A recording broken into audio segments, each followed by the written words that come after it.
Ketika takdir mempertemukan dua dunia yang berbeda, seorang CEO cantik yang berada di puncak kesuksesan, namun hatinya terasa hampa, dengan seorang penjual kerupuk di pinggir jalan yang sederhana, namun memiliki kebijaksanaan setinggi langit. Sebuah pertemuan tak terduga di bawah derasnya hujan, sebuah tawaran pekerjaan yang dianggap sebelah mata, hingga 1 minggu kemudian, sebuah aksi sederhana dari sang penjual kerupuk justru mengguncang seluruh isi ruang rapat dan membuat sang CEO terkesima tanpa kata. Inilah kisah tentang bagaimana sebuah filosofi kerupuk renyah mampu menyelamatkan sebuah perusahaan jutaan dolar.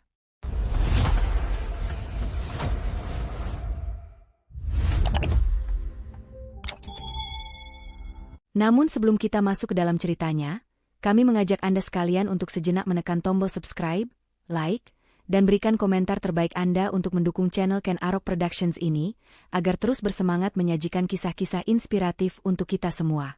Dan bagi Anda yang sudah subscribe, kami doakan dari hati yang paling tulus, semoga hidup Anda senantiasa dilimpahi rezeki yang berkah, kesehatan yang tak ternilai, kebahagiaan yang tiada akhir, dan keberkahan di setiap langkah Anda. Amin ya Rabbal Alamin. Jangan lupa juga untuk absen di kolom komentar. Anda sedang menyaksikan dari daerah mana saja? Mari kita saling sapa dan eratkan tali silaturahmi. Insya Allah, setiap doa baik yang kita panjatkan bersama akan diijabah oleh Tuhan Yang Maha Kuasa. Baik, mari kita mulai kisahnya. Di lantai 30 sebuah gedung pencakar langit yang menembus awan Jakarta, di sebuah ruangan dengan jendela kaca raksasa yang menyuguhkan pemandangan kota tanpa batas, duduklah seorang wanita bernama Rania. Di usianya yang baru menginjak 29 tahun, ia adalah definisi kesuksesan. CEO sekaligus pendiri sebuah perusahaan startup teknologi yang meroket, cantik, cerdas, dan dikagumi banyak orang. Ruangan kantornya yang minimalis dan elegan, dipenuhi perabotan mahal dan teknologi canggih, seolah menjadi cerminan dari dunianya yang sempurna. Namun hari ini, kesempurnaan itu retak. Pagi tadi adalah presentasi paling penting dalam sejarah perusahaannya. Di hadapan dewan investor yang paling berpengaruh di negeri ini, Rania memaparkan proposal inovasi terbarunya dengan penuh percaya diri. Namun, yang ia dapatkan bukanlah tepuk tangan, melainkan tatapan dingin dan satu kalimat tajam dari pimpinan investor. "Rania," kata pria parubaya itu, "ide Anda brilian, tapi produk Anda tidak lagi berbicara dengan bahasa manusia. Anda membangun sebuah istana di atas awan, dan lupa caranya menjejakkan kaki di tanah." Penolakan itu terasa seperti tamparan keras. Bukan hanya kehilangan potensi dana segar, tapi egonya sebagai seorang visioner terluka. Sepanjang sisa hari, Rania merasa seperti orang asing di kantornya sendiri. Ia melihat para karyawannya yang sibuk mengetik di depan layar, menganalisis data-data rumit, dan berdiskusi dengan istilah-istilah canggih. Ia sadar, kata-kata investor itu benar. Mereka semua, termasuk dirinya, telah terperangkap dalam menara gading yang mereka bangun sendiri. Mereka menciptakan produk untuk menyederhanakan hidup, namun cara mereka berpikir dan bekerja menjadi semakin rumit. Rasa frustrasi dan sesak memenuhi dadanya. Ia tidak butuh laporan, ia tidak butuh analisis, ia butuh udara. Dengan gerakan cepat, ia menyambar kunci mobil dari atas mejanya, mengabaikan tawaran sopir pribadinya yang siaga. "Saya pulang sendiri hari ini," ucapnya singkat, meninggalkan tatapan bingung di wajah asistennya. Ia hanya ingin pergi, menyetir tanpa tujuan, membiarkan jalanan kota yang padat menelan seluruh kegelisahan hatinya. Rania tidak tahu bahwa keputusannya untuk turun ke tanah hari itu akan membawanya pada sebuah perjumpaan yang akan mengubah cara pandangnya terhadap hidup, bisnis, dan makna kesuksesan itu sendiri. Roda mobil mewah Rania membelah jalanan basah ibu kota yang mulai ramai di sore hari.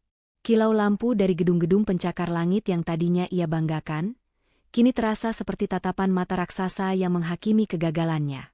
Pikirannya terus berputar, mengulang kembali setiap detik presentasinya yang gagal, setiap kata penolakan yang terasa menusuk hingga ke tulang.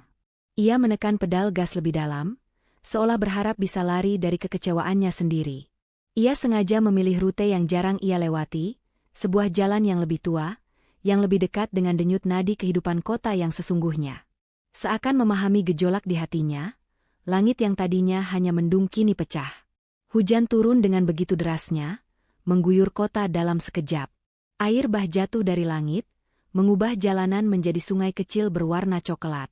Rania menyalakan wiper mobilnya ke kecepatan tertinggi, namun air hujan yang lebat membuat jarak pandang hanya tinggal beberapa meter saja.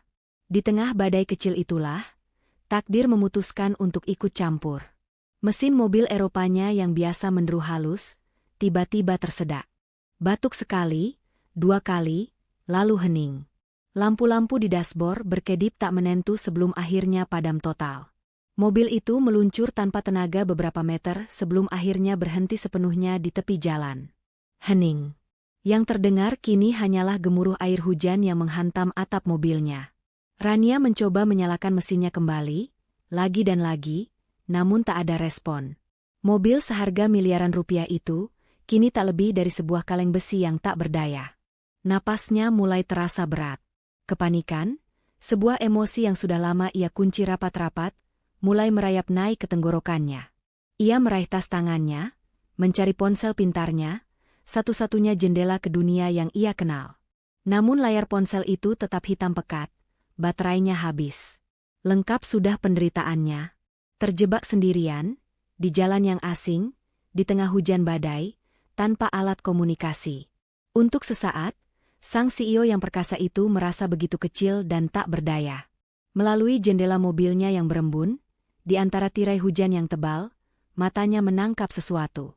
Sebuah cahaya temaram yang hangat di seberang jalan.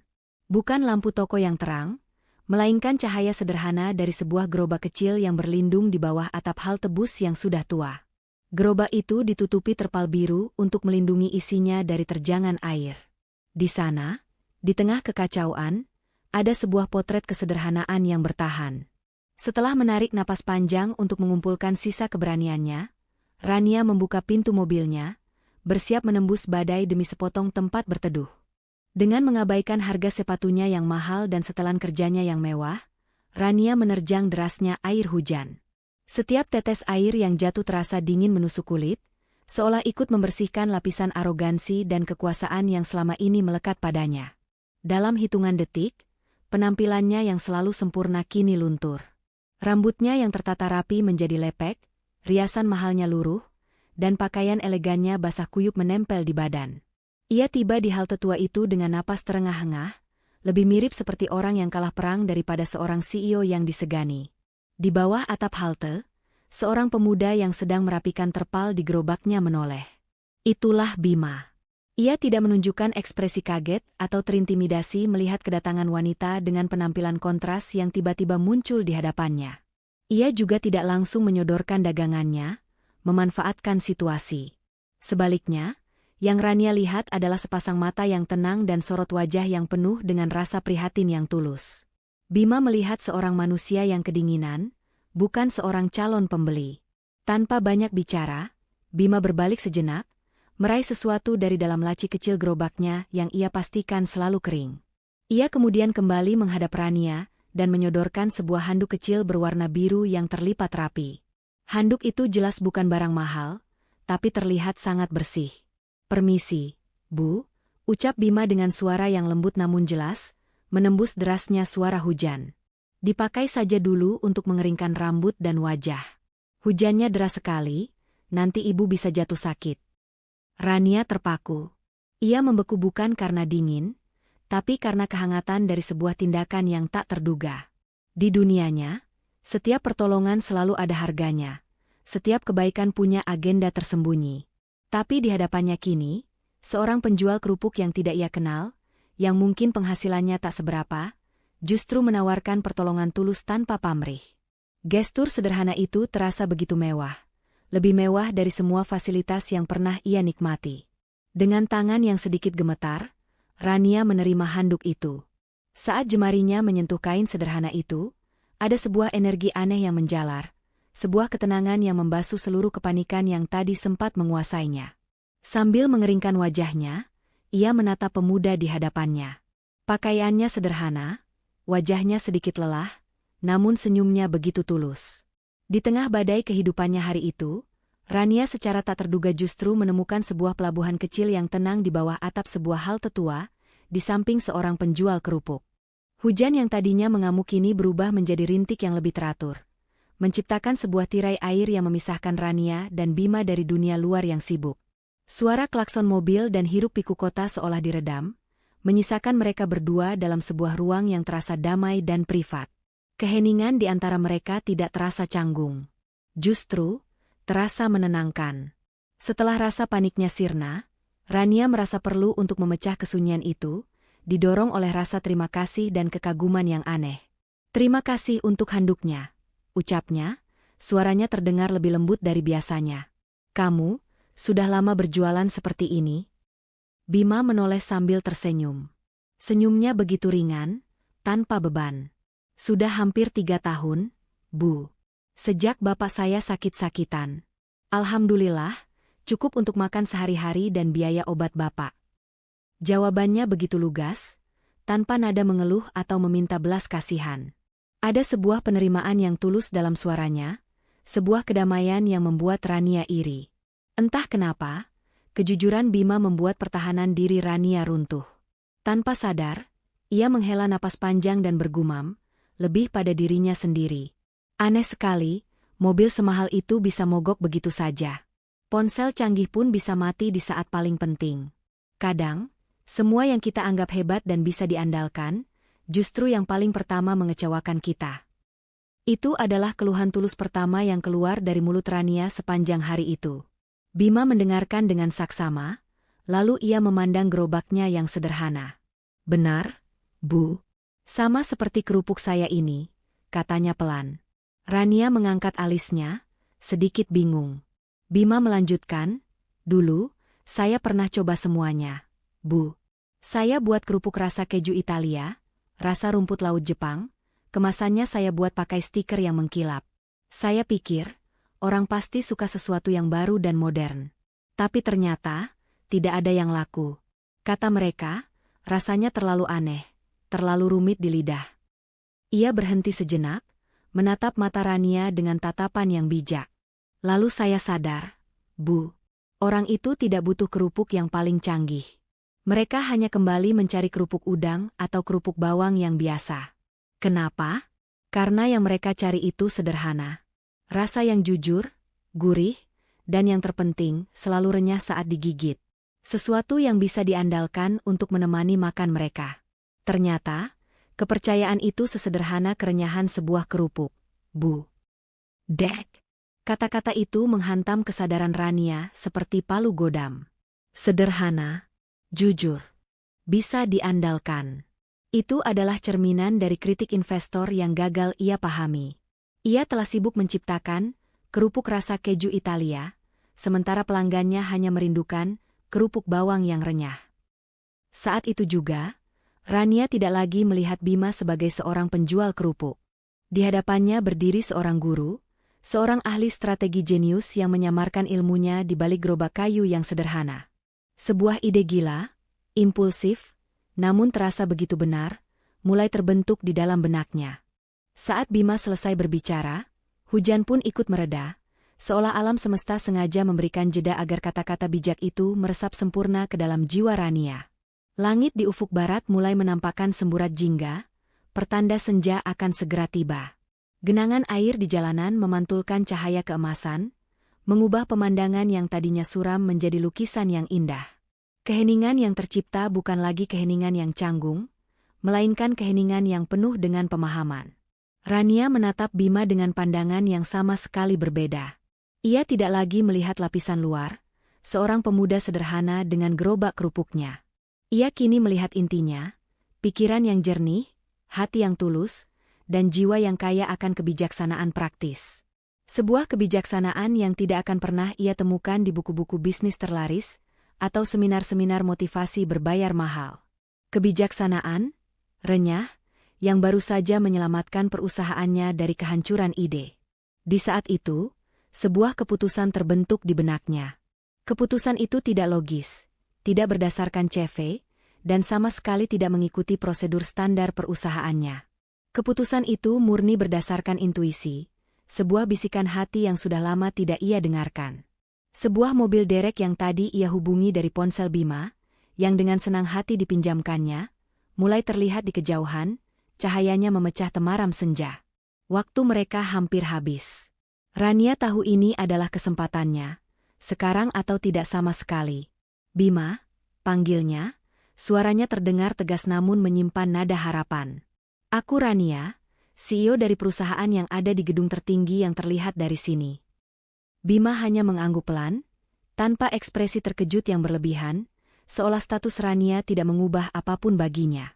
Aku butuh orang sepertimu di perusahaan saya, lanjut Rania cepat, sebelum logikanya sempat mencegah. Saya tidak tahu kamu lulusan apa, atau apa pengalaman kerjamu. Sejujurnya, saya tidak peduli. Saya melihat caramu berpikir. Saya butuh kejujuran dan kesederhanaan itu di tengah kerumitan kantor saya. Ia berhenti sejenak, menatap lurus ke mata Bima. Di kantor ada lowongan untuk office boy. Pekerjaannya mungkin terasa sepele untuk orang sepertimu, tapi gajinya tetap, dan kamu tidak perlu lagi kehujanan di jalan. Bagaimana? Apakah kamu tertarik? Tawaran itu menggantung di udara. Bima terdiam. Bukan karena meremehkan posisi yang ditawarkan, tapi karena keterkejutan.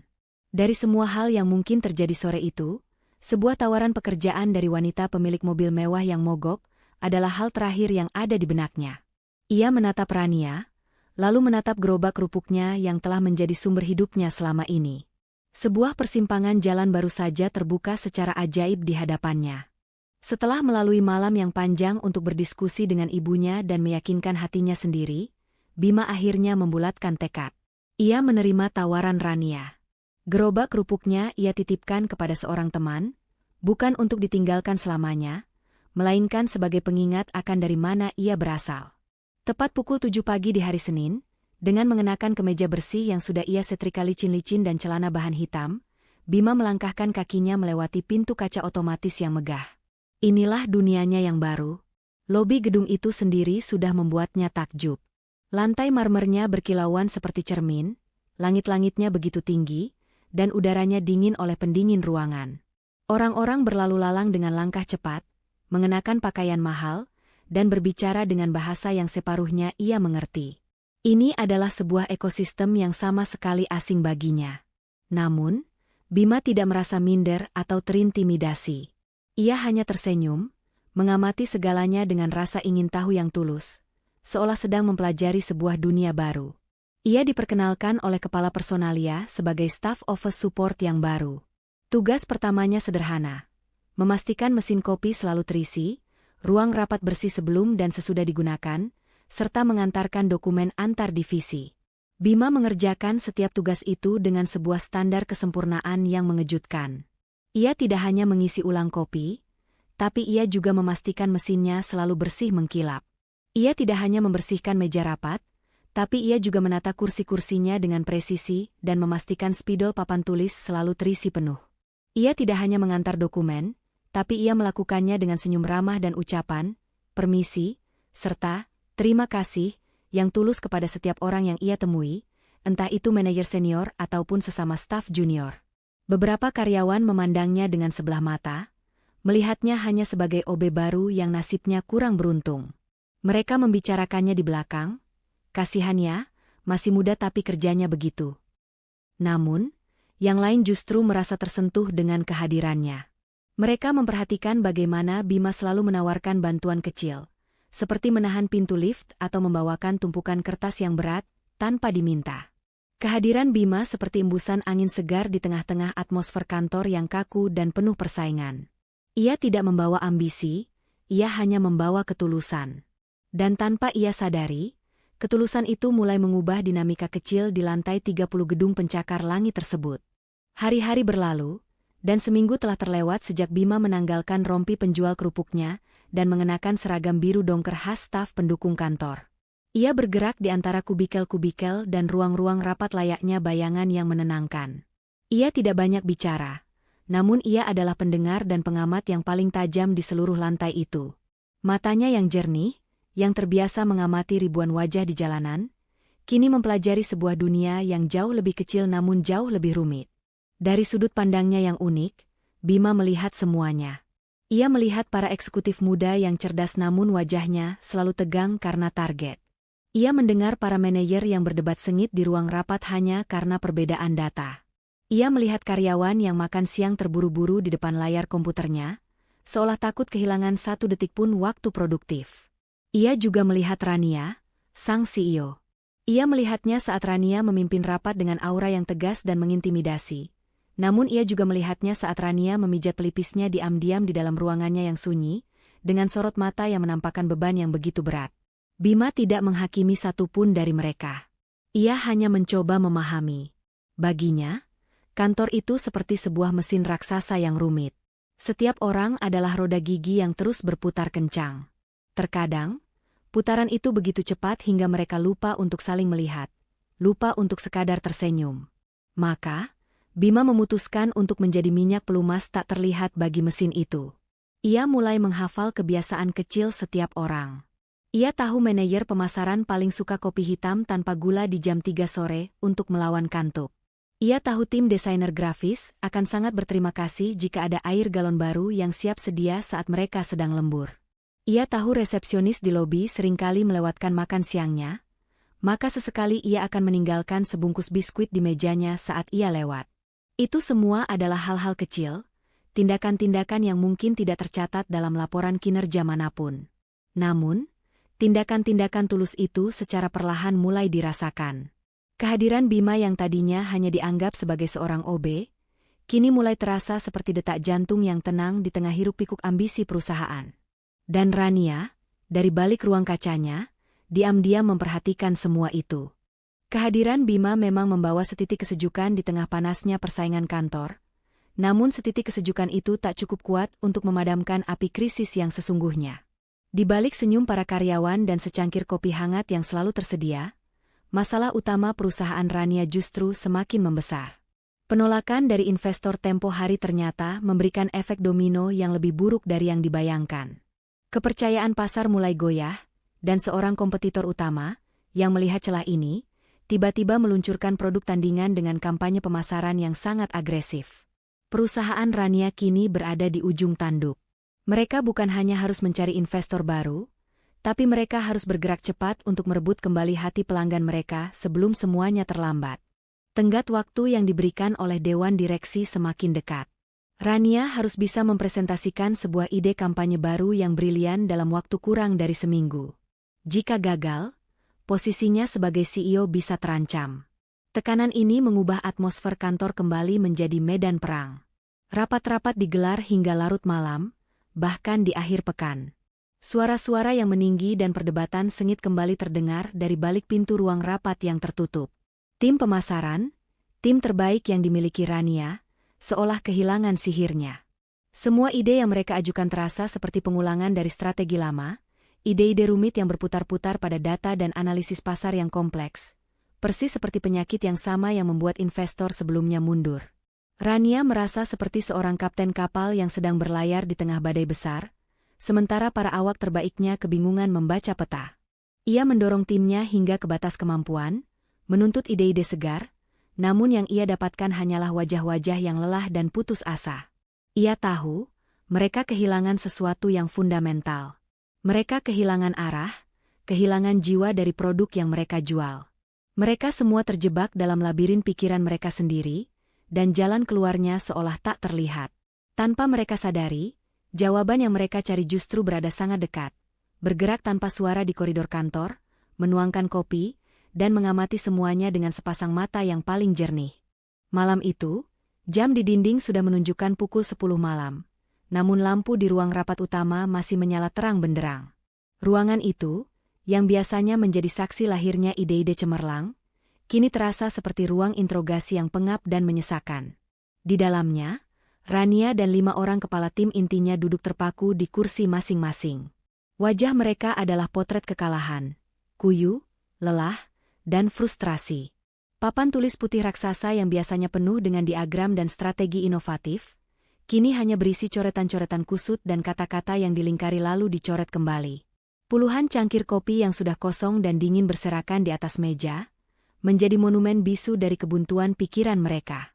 Sudah berjam-jam mereka terkunci di ruangan itu, mencoba memerah setiap sel otak yang tersisa untuk menemukan satu ide, satu percikan api saja, yang bisa menyelamatkan mereka. Namun hasilnya nihil. Bagaimana kalau kita gandeng influencer papan atas?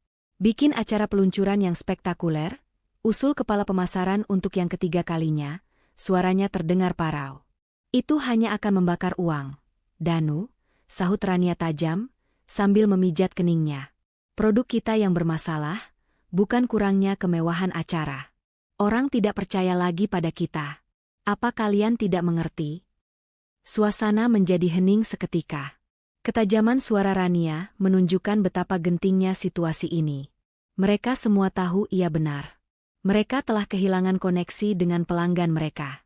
Mereka sibuk menjual fitur, teknologi, dan kecanggihan, tapi mereka lupa menjual solusi dan perasaan. Mereka berbicara dengan otak pelanggan, tapi gagal menyentuh hati mereka. Ironisnya, semakin keras mereka mencoba, semakin jauh mereka dari jawaban yang mereka cari. Di tengah keheningan yang berat itu, pintu ruang rapat terbuka pelan. Sosok Bima masuk dengan langkah nyaris tanpa suara. Di tangannya ada nampan kecil berisi beberapa gelas air putih dan teh hangat. Ia sudah hafal, di saat-saat seperti ini, kafein tidak lagi membantu, justru ketenangan yang mereka butuhkan.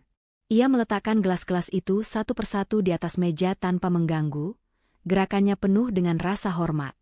Saat ia hendak berbalik untuk pergi, tanpa sengaja telinganya menangkap gumaman putus asa dari salah satu manajer. Kita ini seperti menjual makanan paling lezat di dunia, tapi kita lupa cara menyajikannya di atas piring. Bima berhenti sejenak di ambang pintu. Gumaman itu, ditambah semua kata-kata frustrasi yang ia dengar, tiba-tiba terhubung dengan sesuatu yang sangat ia pahami. Sesuatu yang sederhana, sesuatu yang renyah. Melihat Bima berhenti di ambang pintu, Rania yang sedang kalut sedikit terganggu. Ada lagi yang bisa dibantu, Bima? Tanyanya, nadanya tidak bermaksud kasar, namun jelas menunjukkan bahwa ia tidak ingin diganggu. Bima berbalik. Ia menatap wajah-wajah lelah di hadapannya, lalu menatap papan tulis yang penuh dengan coretan rumit.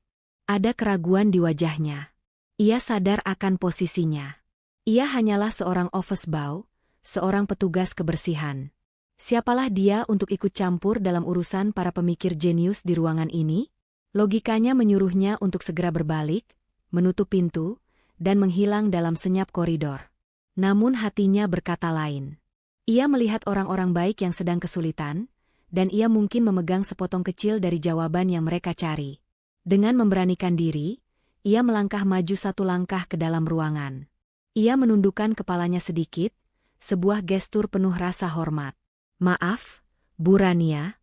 Bapak, Ibu, saya tidak bermaksud lancang.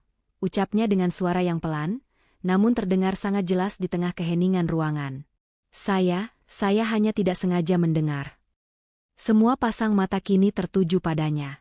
Beberapa menatapnya dengan pandangan aneh, beberapa dengan tatapan meremehkan, menganggap ini hanyalah interupsi yang membuang waktu. Kepala pemasaran, Danu, hampir saja menyuruhnya keluar, namun sebuah lirikan tajam dari Rania membuatnya terdiam. Rania, entah kenapa, teringat pada percakapannya dengan Bima di halte bus tempo hari. Ada secercah harapan dalam dirinya. Lanjutkan, Bima, kata Rania, suaranya kini lebih tenang. Bima menarik napas perlahan. Tadi Bapak bilang, seperti menjual makanan lezat tapi lupa cara menyajikannya di piring. Katanya sambil menunjuk manajer yang bergumam tadi. Menurut saya yang awam ini, masalahnya mungkin bukan di piringnya, Pak. Tapi mungkin, kita terlalu sibuk menjelaskan kalau makanan kita ini dibuat oleh koki terkenal dari luar negeri, dimasak dengan alat paling canggih, dan mengandung gizi yang paling lengkap. Ia berhenti sejenak, membiarkan kata-katanya meresap. Padahal, pembeli itu datang karena satu alasan sederhana. Mereka lapar. Dan yang ingin mereka tahu pertama kali bukanlah siapa kokinya, tapi apakah makanan ini rasanya enak, apakah bisa membuat mereka kenyang, dan apakah harganya pantas. Itu saja. Sama seperti kerupuk saya dulu, Bu. Saya tidak perlu menjelaskan kalau udangnya dari laut mana. Yang penting, saat orang menggigitnya, kerupuk itu kriuk. Renyah. Kerenyahan itulah janjinya. Mungkin produk perusahaan ini hanya perlu meneriakkan kerenyahannya saja. Keheningan yang menyelimuti ruang rapat setelah Bima selesai berbicara terasa berbeda. Bukan lagi keheningan yang penuh tekanan, melainkan keheningan yang penuh dengan perenungan. Analogi sederhana tentang kerenyahan itu menggema di udara, terasa begitu gamblang, namun sekaligus begitu dalam. Kepala tim pemasaran, Danu, adalah yang pertama memecah kesunyian. Ia tertawa kecil, tawa yang terdengar sedikit meremehkan. Kerenyahan? Bima ini bisnis teknologi jutaan dolar, bukan warung nasi. Kita tidak bisa menjual aplikasi canggih dengan mengatakan, kriuk, katanya, mencoba mencairkan suasana yang dianggapnya aneh. Beberapa anggota tim lain tersenyum tipis, setuju dengan logika Danu. Namun, Rania tidak tertawa. Ia tidak tersenyum. Ia hanya duduk diam membeku di kursinya, matanya menatap lurus ke arah Bima, namun pandangannya seolah menembus jauh ke dalam inti permasalahan yang selama ini membelenggunya. Kata, kriuk, itu seolah meledak di dalam benaknya. Sebuah ledakan pencerahan. Selama berminggu-minggu, ia dan timnya berenang di lautan data yang rumit, jargon-jargon pemasaran yang canggih, dan strategi kompetitor yang kompleks. Mereka berusaha menjadi yang paling pintar, paling inovatif, paling hebat. Tapi Bima benar. Mereka lupa menjadi yang paling berguna. Kerenyahan, produk mereka bukanlah fitur enkripsi end-to-end atau kecepatan rendering interface-nya. Bukan. Kerenyahan, produk mereka adalah janji utamanya, menghemat waktu pengguna. Itulah alasan aplikasi itu diciptakan. Itulah solusi yang mereka tawarkan untuk masalah, kelaparan, pelanggan akan waktu luang. Dan selama ini, janji sederhana itu terkubur di bawah tumpukan fitur-fitur canggih yang mereka banggakan, persis seperti kerupuk rasa aneh yang tidak laku dijual Bima. Danu, kamu salah, desis Rania pelan, suaranya terdengar begitu mantap hingga membuat seluruh ruangan kembali hening. Semua mata kini beralih dari Bima kepadanya. Rania berdiri dari kursinya, matanya berbinar dengan semangat baru yang sudah lama padam. Ia berjalan ke arah papan tulis, mengambil spidol, dan dengan gerakan cepat menghapus semua coretan rumit yang ada di sana. Di tengah papan tulis yang kembali bersih itu, ia menulis satu kata dengan huruf kapital besar, waktu. Inilah kerenyahan kita, katanya, suaranya bergetar karena antusiasme. Bukan teknologinya, bukan desainnya, tapi janji bahwa setiap detik menggunakan produk kita adalah satu detik waktu berharga yang kembali ke tangan pengguna. Itulah yang akan kita teriakkan. Itulah yang akan kita jual. Ia kemudian berbalik dan menatap Bima, yang masih berdiri canggung di dekat pintu. Di matanya, tidak ada lagi pandangan seorang atasan kepada bawahan. Yang ada hanyalah tatapan penuh kekaguman, rasa terima kasih, dan keterkejutan. Wanita cerdas lulusan universitas terbaik dunia itu, baru saja mendapatkan pelajaran bisnis paling berharga dalam hidupnya dari seorang pemuda penjual kerupuk, yang bahkan tidak pernah ia minta pendapatnya. Ia benar-benar terkesima. Momen pencerahan Rania menular seperti api. Energi dan semangat yang tadinya sudah padam, kini menyala kembali dengan dahsyat di dalam ruang rapat itu. Wajah-wajah yang tadinya kuyuk kini mulai menunjukkan binar kehidupan. Kata, waktu, yang tertulis besar di papan tulis, seolah menjadi mercusuar baru yang memberikan mereka arah yang jelas setelah sekian lama tersesat di lautan kebingungan. Lupakan semua ide kita sebelumnya. Kita mulai dari nol, dari sini. Seru Rania, suaranya penuh dengan otoritas yang menginspirasi. Danu, saya mau kampanye kita nanti tidak lagi bicara soal kecepatan prosesor atau algoritma cerdas. Saya mau kamu bicara soal 5 menit ekstra untuk membacakan dongeng untuk anakmu. Paham? Danu, yang tadinya paling skeptis, kini mengangguk dengan antusias. Matanya berbinar, seolah baru saja melihat sebuah benua baru. Paham, Bu. Kita tidak menjual aplikasi, kita menjual waktu berkualitas bersama keluarga. Tepat, sahut Rania. Tim desain, lupakan semua antarmuka yang rumit. Saya mau tampilan yang paling sederhana, paling mudah, yang bahkan bisa digunakan oleh seorang nenek untuk melakukan panggilan video dengan cucunya. Tim konten, buat slogan yang menyentuh hati, bukan yang memamerkan teknologi. Perintah-perintah meluncur deras dari mulut Rania, dan untuk pertama kalinya setelah berminggu-minggu, semua anggota tim menyambutnya dengan semangat membara. Mereka tidak lagi bekerja karena takut pada atasan, tapi karena mereka kembali percaya pada inti dari produk yang mereka ciptakan. Papan tulis yang tadinya kosong kini dengan cepat terisi kembali, bukan dengan diagram rumit, tapi dengan ide-ide yang manusiawi, sederhana, dan menyentuh. Di tengah kesibukan itu, Bima masih berdiri canggung di dekat pintu, merasa bahwa tugasnya telah selesai dan ia seharusnya pergi. Namun, saat ia hendak melangkah mundur, Danu menoleh padanya. "Bima, jangan pergi dulu," katanya, kali ini dengan nada yang penuh rasa hormat. "Menurutmu, kata-kata mana yang lebih mudah dimengerti orang awam? Hemat waktu Anda, atau dapatkan kembali waktu Anda?" Bima terkejut. Tiba-tiba, pendapatnya menjadi penting. Seluruh tim menoleh padanya, menunggu jawabannya dengan serius. Untuk pertama kalinya, mereka tidak lagi melihat seragam birunya, mereka melihat kejernihan pikirannya. Dari seorang OB yang tak terlihat, Bima kini telah menjadi kompas moral dan kesederhanaan bagi tim elit perusahaan tersebut. Dan malam itu, di antara secangkir teh hangat yang ia sajikan, Bima ikut memberikan masukan-masukan jujur yang membentuk ulang tulang punggung strategi pemasaran perusahaan raksasa itu. Hari presentasi penentuan itu akhirnya tiba. Kali ini, suasananya sangat berbeda. Tidak ada lagi ketegangan yang mencekam di antara tim Rania. Yang ada adalah keyakinan yang tenang dan senyum tulus. Mereka tidak datang ke hadapan dewan direksi dan calon investor baru sebagai penjual teknologi yang arogan, melainkan sebagai pembawa solusi yang rendah hati. Rania berdiri di depan podium, penampilannya tetap elegan, namun auranya kini terasa lebih hangat dan membumi. Ia tidak memulai presentasinya dengan grafik penjualan yang rumit atau data analisis pasar yang jelimet. Ia memulainya dengan sebuah cerita. Cerita tentang seorang ayah yang selalu pulang terlambat dan kehilangan momen-momen berharga bersama anaknya. Cerita tentang seorang ibu muda yang kewalahan mengatur jadwal antara pekerjaan dan rumah. Cerita-cerita manusiawi yang sangat relevan bagi semua orang yang duduk di ruangan itu. "Hadirin sekalian," ucap Rania dengan suara yang mantap, "selama ini kami salah. Kami terlalu sibuk membangun roket tercanggih di dunia, sampai kami lupa bahwa tujuan kami sebenarnya hanya ingin membantu orang menyeberang jalan lebih cepat."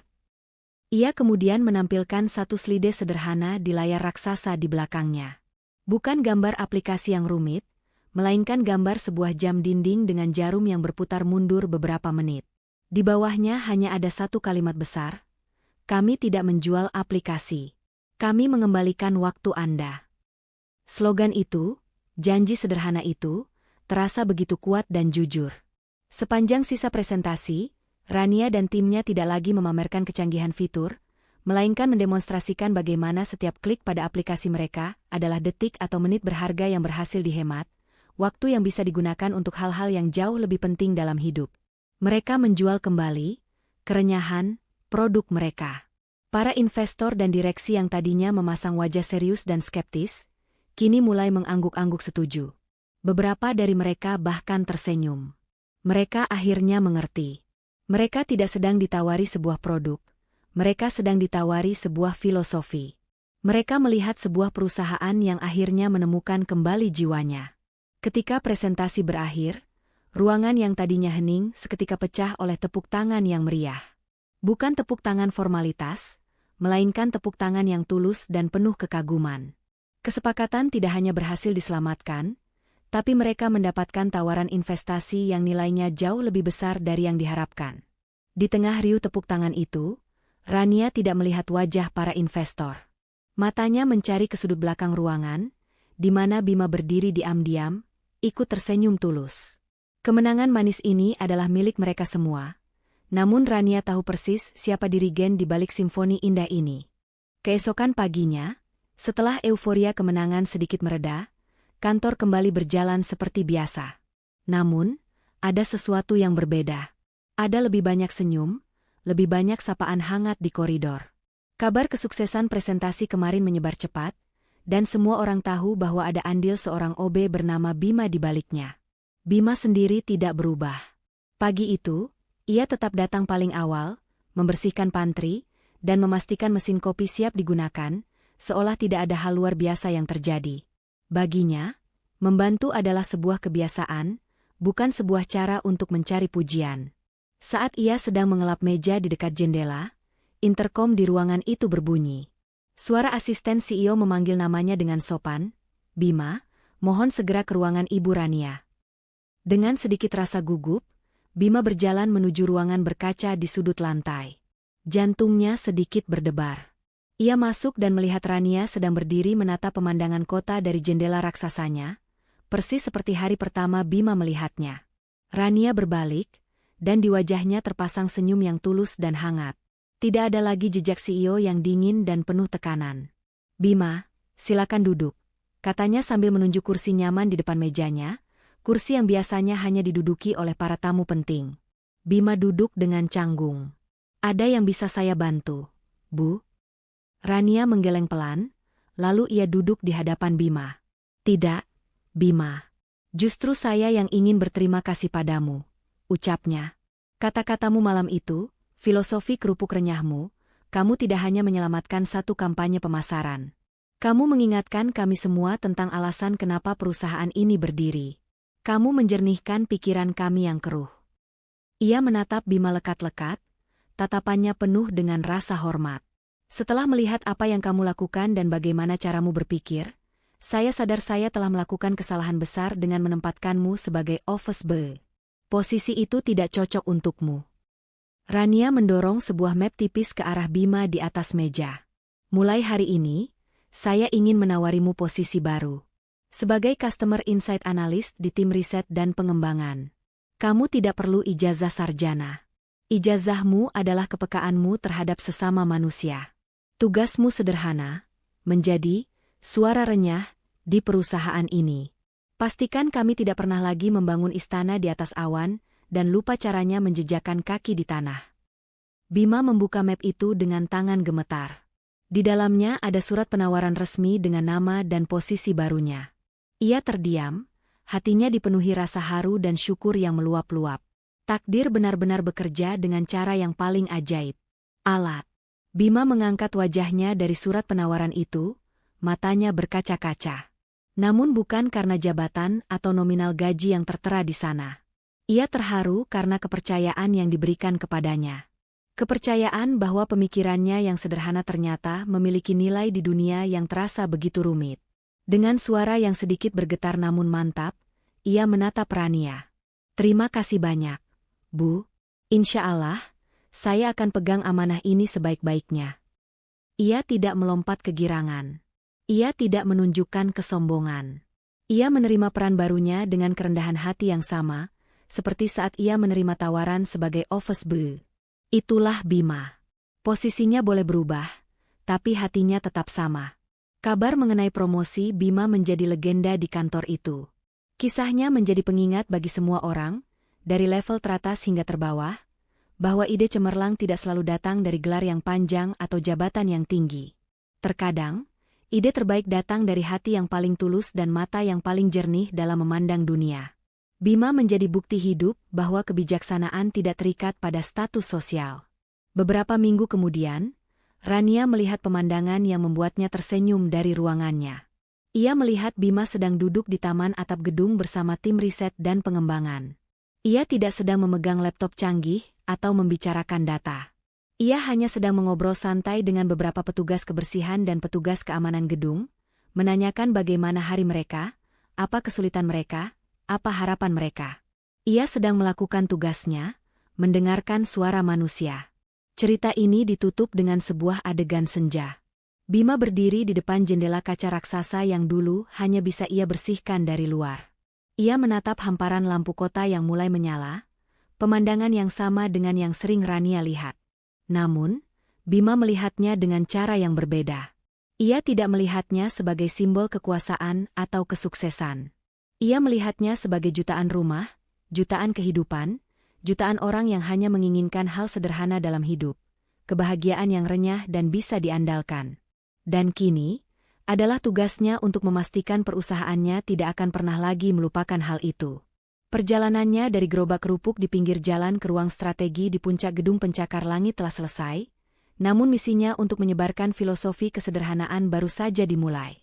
Kisah yang luar biasa tentang bagaimana ketulusan dan kebijaksanaan sederhana mampu mengalahkan kerumitan dunia. Semoga cerita ini bisa menjadi inspirasi bagi kita semua untuk tidak pernah meremehkan siapapun, dan untuk selalu mendengarkan dengan hati. Terima kasih telah menemani kami di Ken Arok Productions. Jika Anda menyukai cerita ini, jangan lupa tinggalkan jejak Anda dengan menekan tombol like, berikan komentar tentang pelajaran apa yang bisa Anda ambil, dan tentu saja subscribe agar tidak ketinggalan kisah-kisah inspiratif lainnya. Akhir kata, semoga kita semua senantiasa diberikan kemudahan dalam setiap urusan dan keberkahan dalam hidup. Sampai jumpa di cerita selanjutnya.